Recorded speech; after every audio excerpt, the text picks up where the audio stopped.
What's going on, everybody? Here's Eddie C, the zombie monster, the basketball zombie, coming at you with the inaugural show.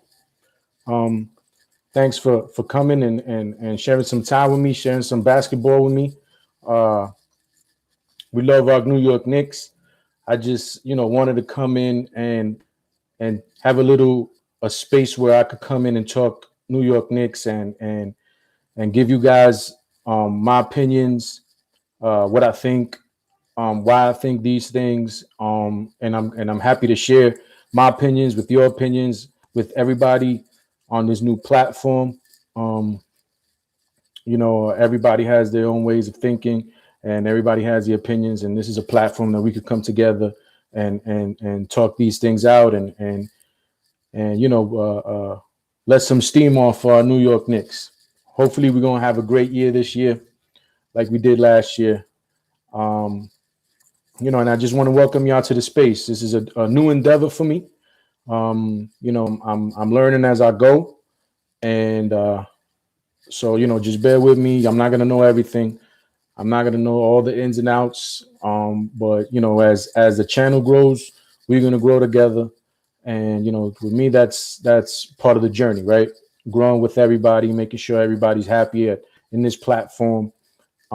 Having my own little space in the universe, in the Knicks universe, like I said before, and just showing you my train of thought, what I think about the New York Knicks, what I think they might do, so on and so forth, how they might go about different drafts, different free agencies, trades, any bit of information that we get on the New York Knicks. I'm going to be with you guys, and I'm going to go live, and I'm going to show you guys my trains of thoughts, what I think about the situations, how it can be better. I'm not going to always be right. You guys are not going to always be right. We're going to have differences of opinions. We're going to have debates. But all in all, we do this for the love of the Knicks. So this is why I'm doing this, why I'm taking the time, because I love the Knicks. I've always been a big Knicks fan since I was a little kid, and I'm still a Knicks fan to this day. I jump on these platforms, and since I started doing it, I thought it was therapeutic. It was a great space for me to do so. Man, I just love doing it, man. I just love talking Knicks, and I love sharing opinions with you guys, and I love the feedback from you guys. So I decided to come over and a new endeavor, like I said, and just do my own thing, have my own little time, my own little space with you guys, and grow with me. I'll grow with y'all, and let's see how it goes from there. So thank you guys for joining me today. We're gonna start talking about the 5 best NBA free agents the New York Knicks can sign in the Basketball Zombies' opinion. We can go back and forth. We can talk about the situations, whatever you'd like. You get into the chat, and we can do these, back and forths and talk New York Knicks. So without any further ado, I'm gonna get started on the list. Again, thank you guys for coming and sharing this time with me. We're gonna be talking a lot of Knicks. We're gonna talk a lot of Knicks. We're gonna talk a lot of trades. We're gonna be talking a lot of free agency, whatever news comes out that pertains to the Knicks, pertains to the NBA, because I'm an NBA fan. We're gonna get into it, and we're gonna talk about it. So let's start this off. Again, the 5 best NBA free agents in the Basketball Zombies' opinion. I'm going to start from 5, and then I'm going to go up, obviously, to my number 1 choice for the New York Knicks. And we're going to talk about why these players fit, why I think New York Knicks should go after these players, and again, how they fit in the system, how would they fit with Tom Thibodeau, how they would fit with the organization, with the young kids that we have on our squad, with the veterans that we have on the squad, the whole shebang. We're gonna go one by one, each player, and talk a little bit about each player and go from there. So we're gonna start with the number 5 NBA free agent, and to me, obviously we need a point guard, right? We've been looking at that position for a lot of time. We haven't been able to solidify the point guard position through the draft, through trades, through free agency. It's been a sore spot for us for a very long time, and we need to solidify this position if we're going to go any further into the playoffs, into whatever, however good we want to be in the NBA. Right? We need to solidify basically one of the most important positions in the NBA, and that's the point guard position. So I think the number 5 free agent for 2021 would be Spencer Dinwiddie, formerly from the Brooklyn Nets. I believe he's coming off an ACL injury, right? So there's a caveat to Spencer Dinwiddie. But when Spencer Dinwiddie was healthy, this kid is a 6'6" point guard, shooting guard, combo guard, who can basically get a shot off, who was a legit three-point shooter, had size, length to play defense. He brings a lot of good intangibles to the game. He's a smart player. He was on that team where the Brooklyn Nets opened everybody's eyes when they had D'Angelo Russell, when they had everybody else on that team, Joe Harris. There was a lot of young kids on that team, so he was an integral part of that team before they became what we know now as the Brooklyn Nets, right? With all the stars that they got last year. So Spencer Dinwiddie, I believe, is somebody that we can play at the point guard position. He can play off RJ Barrett.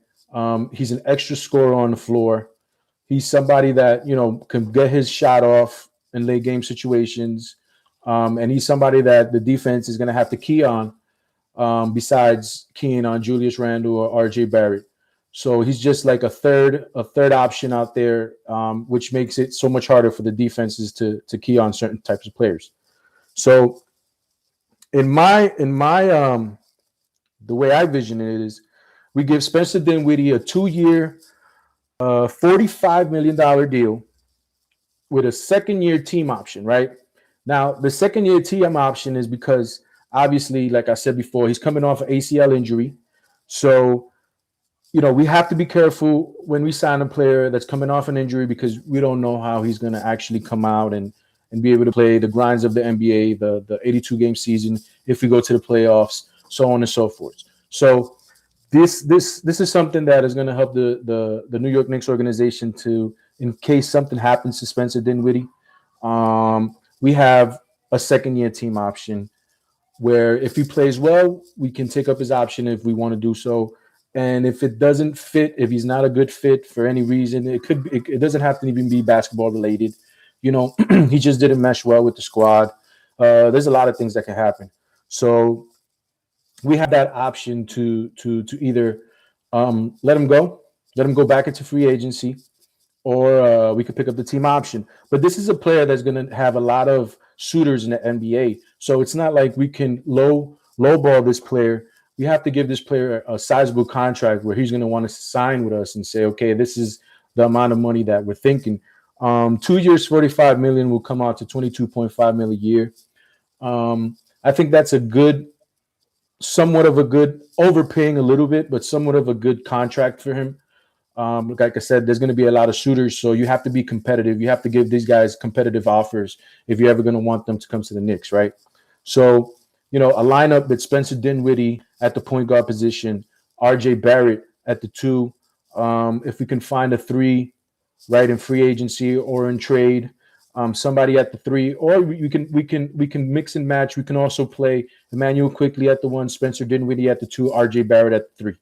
So he offers us a lot of flexibility, a lot of options where we can mix and match the lineups, where he can fit in the second unit, he can fit in the first unit, and so on and so forth. So I think he's a great player to have on our team, somebody that's really going to help us offensively.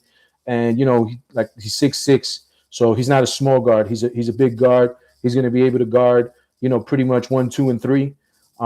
So somebody that I really like, somebody that I have put out there before, and somebody that I think could probably help the Knicks a lot coming this season. and helping us go into the playoffs, making a deep run to the playoffs, and have that scoring punch off the bench, have that scoring punch off the bench to help us either off the bench or in the starting lineup, late game situation, somebody that we can give the ball to, get a shot off, somebody that Julius Randle can play off.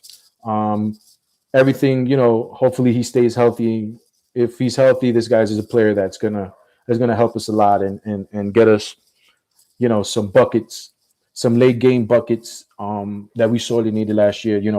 As we all know, we late game situations was very hard for the New York Knicks. We really didn't have that go-to guy, at the guard position that can get a bucket for us at the high post, at the three-point line, that could break down the defense. And I believe Spencer Dinwiddie is somebody that can give us somewhat of that, some of that gaping hole that we have on the team. So again, Spencer Dinwiddie is my number 5 free agent.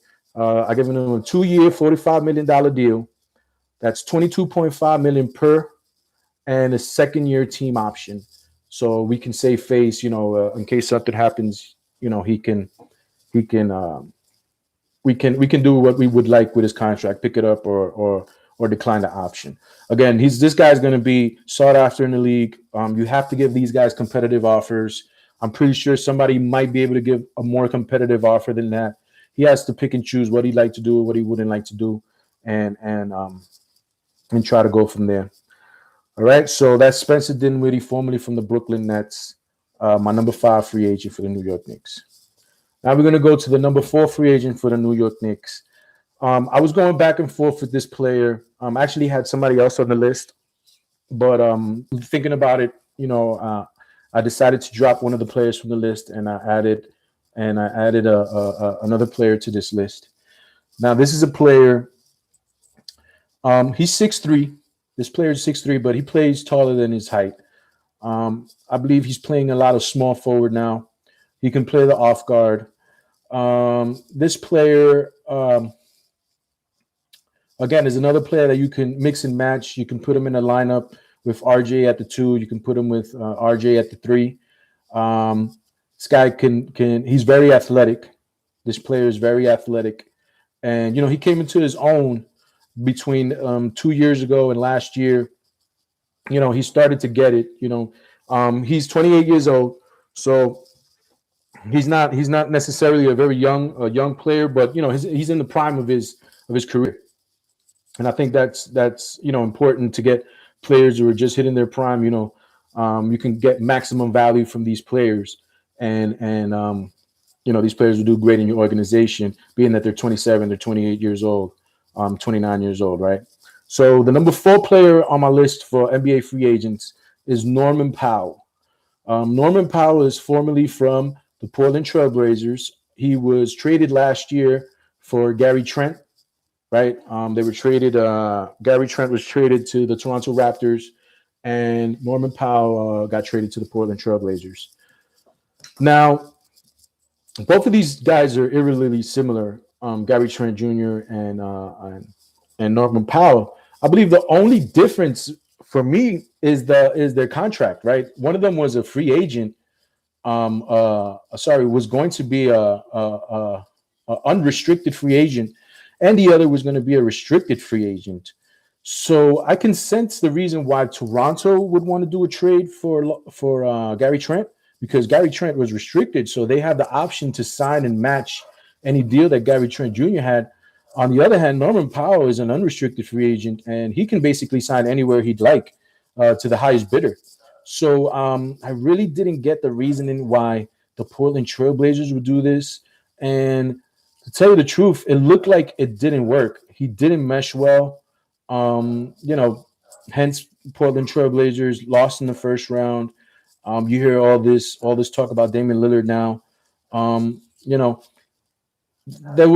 I think a lot of the trade, it didn't work out, especially with the short time that they had to mesh before the playoffs came. It was just a 72-game season.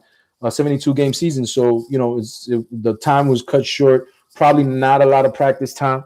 So, for a team like the Portland Trailblazers that had aspirations of getting to the playoffs and going deep into the playoffs, it probably wasn't the best situation. Toronto wasn't going anywhere. So, if Gary Trent Jr. didn't come at it, at 100, it wasn't really that big of a deal for them because, again, they knew the type of player they were getting. He was a restricted free agent, so they can match any offer that anybody wanted for him. And, he just had more time to show what he can do. Now, Norman Powell, he didn't have that luxury. Neither did the Portland Trailblazers. They didn't have that luxury of time. So, I think that played a part in the way the Portland Trailblazers looked in the playoffs. They were gassed. They were tired. They couldn't. It didn't look like they had very good chemistry. I think Norman Powell was playing a lot of the three, right? Because McCollum is the 2 and Damian Lillard is the 1. So, man, you guys, Damian Lillard 6'3", McCollum is 6'3", and Norman Powell is 6'3". That's a very small backcourt, wing combination in the Western Conference. It's very tough feat. It's just very tough. But Norman Powell, as a player himself, I mean, this kid is super athletic. I mean, this kid is uber athletic, 6'3" guy. He came into his own as a shooter last year. He can shoot the 3. He can put the ball on the floor and go to the rack. He has great defensive instincts. So, again, these are the types of players that the New York Knicks are looking for when they go out in the draft, when they go out in free agency. They're looking for guys that can shoot. They're looking for guys that can defend. They're looking for guys that bring intangibles to the game. And I think he'll fit perfectly fine next to R.J. Barrett in the lineup, somebody that can space the floor for you, somebody that you can give the ball to and also grab his own bucket. So it's very important to get these types of players. There's no doubt about it. The Knicks need a third option on this team. Julius Randle and R.J. Barrett just weren't cutting it last year. They needed that third option to be able to get over the certain humps of the game when the offense is stagnant and they're not able to do so. So, Powell, I think, 28 years old, again, unrestricted free agent, comes from a great organization, just learning, getting his second win in the NBA, I believe, just learning everything. And he brings that sort of grit that we're looking for at the 2 guard, at the 3 guard. He can play both positions. He might be 6'3", but like I said, he plays bigger than what he is. So I'm thinking about, again, you have to be competitive. These guys are going to be sought after in the free agency market. We're not the only ones that have money. There's a lot of teams that have money. There's a lot of teams that can maneuver. So we have to, we really, if we want to get these players and we want to get better, we got to pay these guys. You know what I'm saying? We can't be cheap. We have to pay these guys. We have to, even if the value surpasses what we really like to do for 1, 2, 3 million, if we really want the guy, we're going to have to pay. So I'm thinking Norman Powell, 3 years, 60 million, comes out to 20 million per. Okay. It's a big contract for a kid who really hasn't proven much in the NBA. I'll give you guys that. He really hasn't proved much in the NBA, but I think he brings the sort of intangibles that the New York Knicks are looking for, and the New York Knicks want in the NBA team. So I believe this kid could slide into our starting lineup and help us a lot. Late game situations, again, defensive situations, mix and matching. Cross defenses when we get caught on the other man, he has to guard a 3. I think he can guard the 3, and he'll get out and run, and he's athletic. So, a great guy to bring into the organization on a 3-year deal in his prime and see what he can do. So that's Norman Powell. He's my number 4 free agent for the New York Knicks to bring in this year. And I think he would be a great pickup, and I'll be very happy to have a Norman Powell on my team. So we're going to move on. We're going to move on to Duncan Robinson. This guy is my number 3 option. Now, Duncan Robinson, this is a funny guy in the sense that he basically came out to the scene last year, right? In the bubble. When the Miami Heat were playing great. This guy was undrafted, coming out of Michigan. He's around 27 years old, I believe. And, he really didn't do much in the NBA early on in his career. But since last year, he's come out like gangbusters and has been shooting the leather off the ball, on these screens. He fits perfectly in the Miami Heat system, where offensively at least, where he can come off screens, he can shoot. You have shooters on one side. You have his counterpart Tyler Hero on one side. You have Duncan Robinson on the other side. This spacing the floor is so important in the NBA right now, and those guys do it great. So this guy, he's a little trickier because this is actually one of the only one that I have on my list that's a restricted free agent, and was actually the guy that I put on my list that wasn't there before when I really thought about it, and I said, like, I really want shooting on this team. Like, I really want an extra shooter on the team who's a knockdown guy who we know that we can give the ball to off screens and he's going to knock the shot down, right? His defense leaves a lot to be desired. I wouldn't say he's a bad defender, but he's not a A+ defender. I think he's smart. He knows how to play angles. He'll get around screens, and he'll do the best to get in front of his guy, right? But I'm not looking to put Duncan Robinson on the main scorer against another team. I think it'd just be hard for him to manage that situation and keep his energy up for offense, which is basically what I'm signing him for. I'm signing him for his 3-point shooting ability, for him to stretch the floor for our other players and get a quick shot off as quickly as possible so we can go out, get back on defense. So this player here, another sought-after player. These guys are getting paid in a major way. I mean, there's no doubt about it that these guys are getting paid in a major way. Everybody on my list is a great player that any team in the NBA would want to get. So Duncan Robinson, I'm thinking Duncan Robinson for 3 years, $70 million, which comes out to 23 per. Now, the reason why you have to give Duncan Robinson a competitive offer like this is because he's a restricted free agent. And if you give Duncan Robinson, let's say you give Duncan Robinson a $17 million contract, Miami is most logically going to match that contract and wouldn't want to lose him for anything, right? So, Miami is one of the smartest organizations in the league.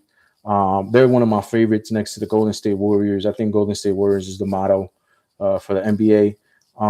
Behind them, organizational wise, we have the Miami Heat and we have the San Antonio Spurs. So, anything that I can grab from these teams, learning wise, and just watching them how they do business and stuff like that, I'm all taking into account and just learning off what they do and how they do it, because these guys keep on turning out players, they keep on drafting well, they keep on making deep runs into the playoffs. Hence last year wasn't really the best year possible, but there's a lot of things that come to effect. They played in the bubble, so they were playing in Orlando. They were playing basically at home. It was a short turnaround. They were in the NBA Finals, so it was a short turnaround. Look what happened to the LA Lakers, right? They didn't get it off the first round either. So it's tough for these players, man. These players need rest, man. These players, they need their time to get their body straight, and they just didn't have that this year. Even this year, I mean, everything's coming quick.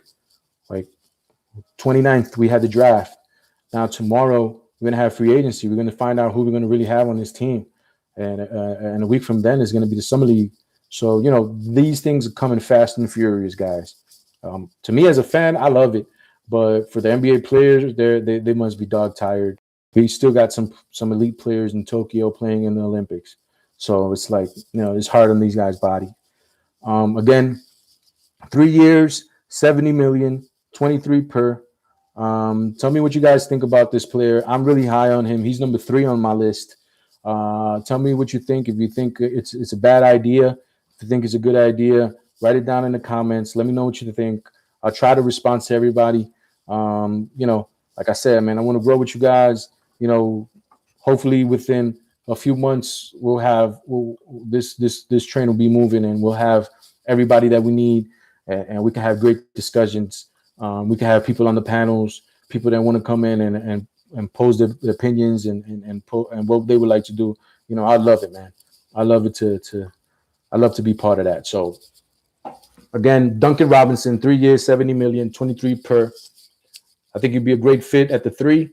a shooter who can space the floor. We can keep RG at the 2 where I want him, and we can go from there. Now we'll have our 2, we'll have our 3. We'll just have to look for our point guard. So I'm thinking that he can be a major part to what we want to do for the next 3 years at least, and solidify space out our court for us, for drivers, driving kickers like Julius Randle, and any other player that we have on the roster. Okay, so I'm going to my number 2 player. Now I've been hearing a lot of chatter about this player going to a certain team. The Miami Heat is a team that I love organizational wise, but as a New York Knicks fan, I despise. Miami Heat, they're one of the teams with Boston, with Chicago Bulls that, I just really can't find myself ever rooting for as a New York Knicks fan. I've been a fan since I was 10, 11 years old, going on 40 now. So, it's been 30 years of heartbreak and pain given to us by these teams. So, I've been hearing a lot of chatter about this guy. I was reading up on him today, and it seems like the Miami Heat are poised to get this player in particular in a sign and trade, which is probably the best option for them. I'm going to go into what basically can happen with this player, how the Miami Heat can get him. But my number 2 player on the list is Kyle Lowry. Again, point guard position is a position in need. We need somebody steady, veteran presence, somebody that Tom Thibodeau can give the ball to and could be safe and feel comfortable letting him run his team on the court. This guy, great defender, champion, great team player. He's gonna get everybody to he's gonna rile everybody up. He's a leader. He's the type of leader that you're looking for on the team of young men. So Kyle Lowry is a great player, and I think he embodies what Tom Thibodeau would like in a point guard at this point in time.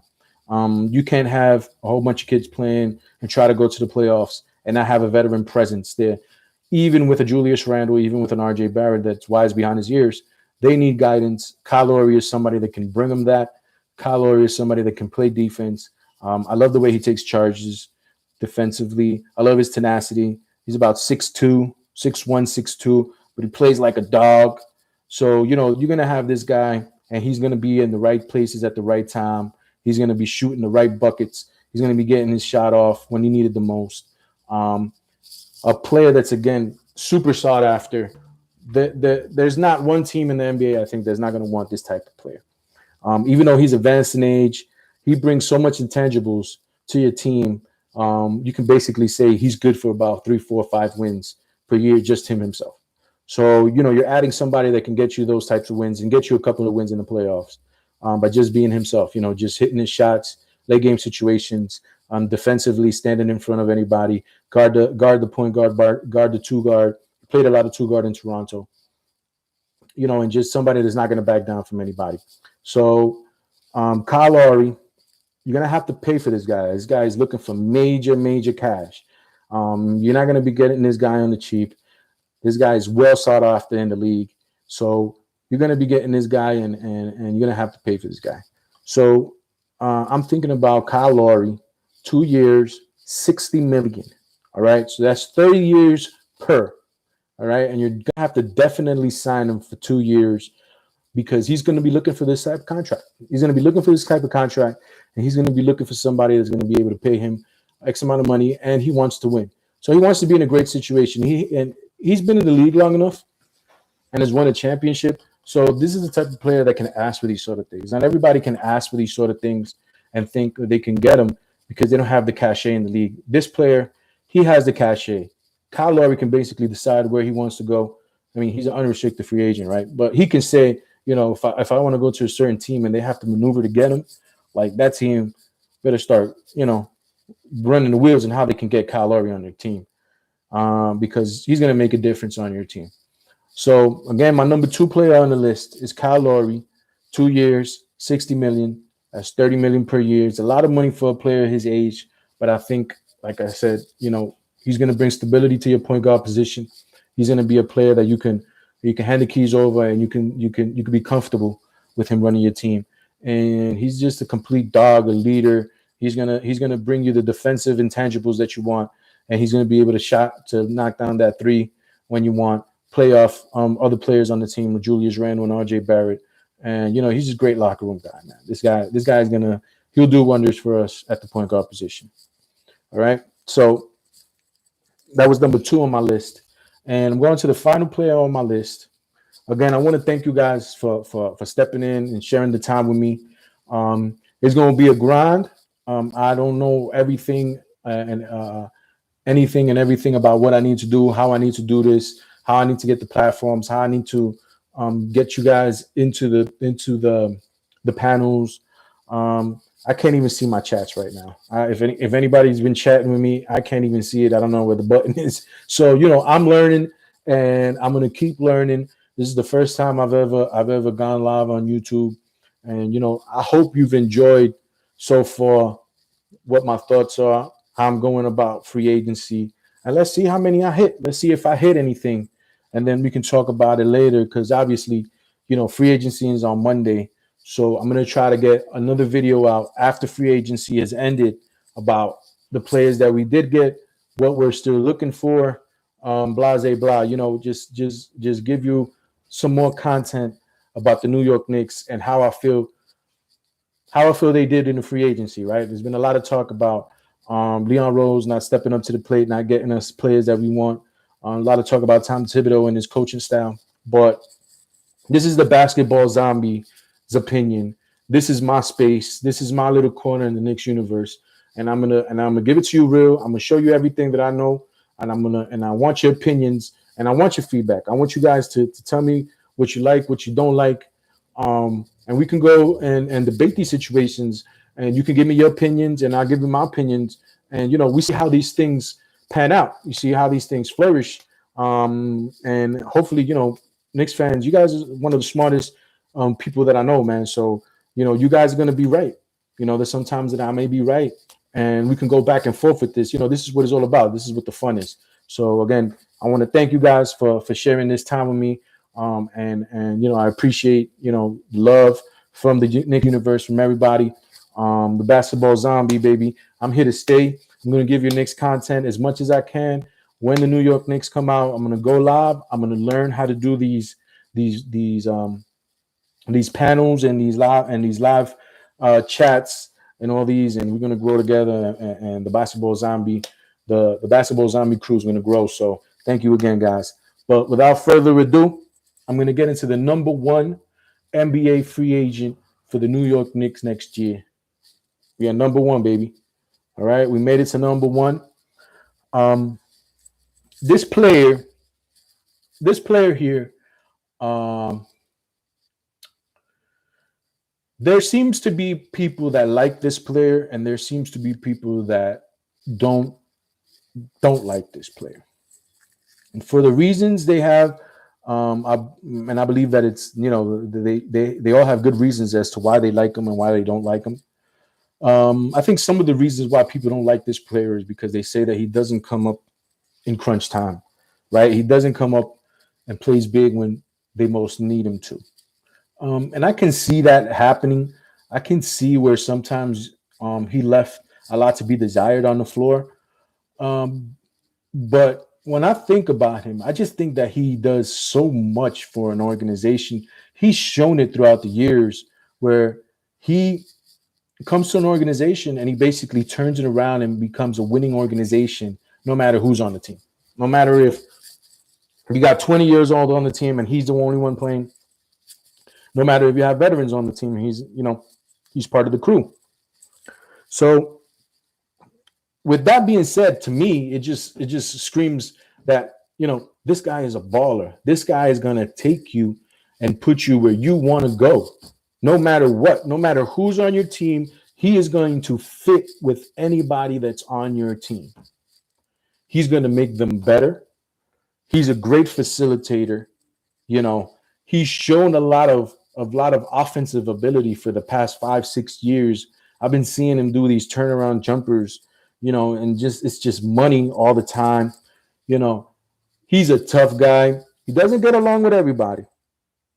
He doesn't get along with everybody. But sometimes that happens. It's because when you have a strong personality, there's other people that are gonna get brushed off by this strong personality and not and try to go against the grain or not mess with you, to put it like that. But in a New York Knicks team, I think is something that's needed. I think it's somebody that's gonna bring leadership, somebody that's gonna voice his opinion, and somebody that's gonna be the leader of this team as soon as he steps foot into the organization. Now, the player that I'm talking about is Chris Paul, right? He's coming off a great playoff run, went to the NBA Finals with the Phoenix Suns. Was one of their better players on the team. You can say he's the reason why they were there. This player has great ties to Argo organization. Leon Rose client for many years. Leon Rose, WWW, has known him for many years. And, it's kind of like a family. And if you know something about the New York Knicks, they like treating everything kind of like family, which I dig. I think that's cool to build your organization around that family-oriented place where everybody feels comfortable. So this player, no doubt about it, if he comes to our organization, is going to be the best player in our organization for a very long time. Since I think Patrick Ewing was probably New York Knick, he's going to instantly become the best player that we've had since Patrick Ewing was in the Knicks uniform, and that was a long time ago. So that tells you how deprived we've been of great play in the Madison Square Garden in the Mecca, which is kind of like messed up to say, right? Like it's kind of like sad to say that we've been so many years. And since Pat, we haven't had a great player. So I think Chris Paul, man, fits what we want, the position of need, the point guard, the engine, what we've really been lacking for years now. That distributor, that person is gonna make the great pass. He's able to get a shot off now. Like I was seeing him getting a shot off Giannis, and it was incredible how this 6-foot guard can shoot over a 6'11", long arm player like Giannis, defensive specialist, defensive player of the year, and looked like he can probably get it off of ease. So, yeah, it was amazing to watch. He didn't get the job done, so I don't know what's going to happen with him. There's a lot of rumors about him not wanting to re-sign, or let me not say that. Let me say that he's looking for a lucrative contract that maybe the Phoenix Suns aren't going to be wanting to pay. All right. Is he worth what he's looking for? I don't know yet. To be honest with you, I don't know yet. But I'm willing to take the gamble. I'm willing to take the gamble on the guy because I know instantly we're going to plug him in. And if we don't get past the first round, it's a bust. But I'm gambling that we'll pass the first round and have a tough out in the second round, especially with this guy. And if we can round out their team with better players, we can do some nice things in the playoffs, especially in the Eastern Conference. So he's been looking for a 3-year, $100 million deal. I mean, he's put it out there. That's the number that he wants, and that's what I will be signing him to. If that's what Chris Paul wants to come to an organization, me as a New York Knick, I'm giving him 3 years, $100 million. All right, that comes out to 33.3. So 3 years, $100 million. For Chris Paul, my number one free agent for the New York Knicks this year. I think he's going to do wonders if he comes over and plays for us with the boys, Julius Randle, RJ, with the young boys, Obi Toppin, Emmanuel Quickly, with the organization at the Mecca, having a player like him at the Mecca would be nice to see. And yeah, that's my number one free agent for the Knicks. Chris Paul, 3 years, 100 million. He's gonna turn it around, and we're gonna be watching some nice basketball for at least the next 2-3 years. So you know, there it is, guys. That's my top 5 NBA free agents for the New York Knicks. I hope you liked it. I hope you think this content was worthy of your time. I'd appreciate it if you subscribe, if you like, if you share the channel, so we can grow. We can have more people on the chats. We can have more people on the panels, and we can discuss these sort of situations. We're gonna grow together. You know, the Zombie Squad is gonna grow together. And let's see how this venture goes for me, for us, for everybody that's watching, for everybody that likes my opinions, everybody that likes my delivery, the way that I do things. This is gonna be a New York Knicks channel, but obviously I have other things that I like to talk about. So maybe we could sprinkle in some other things. You know, it doesn't have to always be basketball, but you know, I'll leave that for another time. And we can think about these things as time goes on. You know, but for now, this is my first show, my inaugural show, and I want to thank you guys again for spending the time with me, the basketball zombie, Eddie C. My best 5 NBA free agents for the New York Knicks. I'm going to check you out. NBA free agency is on Monday. We'll see who we get. We'll have more content for you after free agency is done, so we can speak about who the Knicks signed, and maybe some other signings or what other news happened in the NBA. But thank you for checking me out. Thank you for subscribing. Thank you for sharing. Thank you for taking the time to chill out with me for a bit on this Sunday afternoon. Again, Eddie C, Basketball Zombie. We out, fellas. Take it easy. Peace.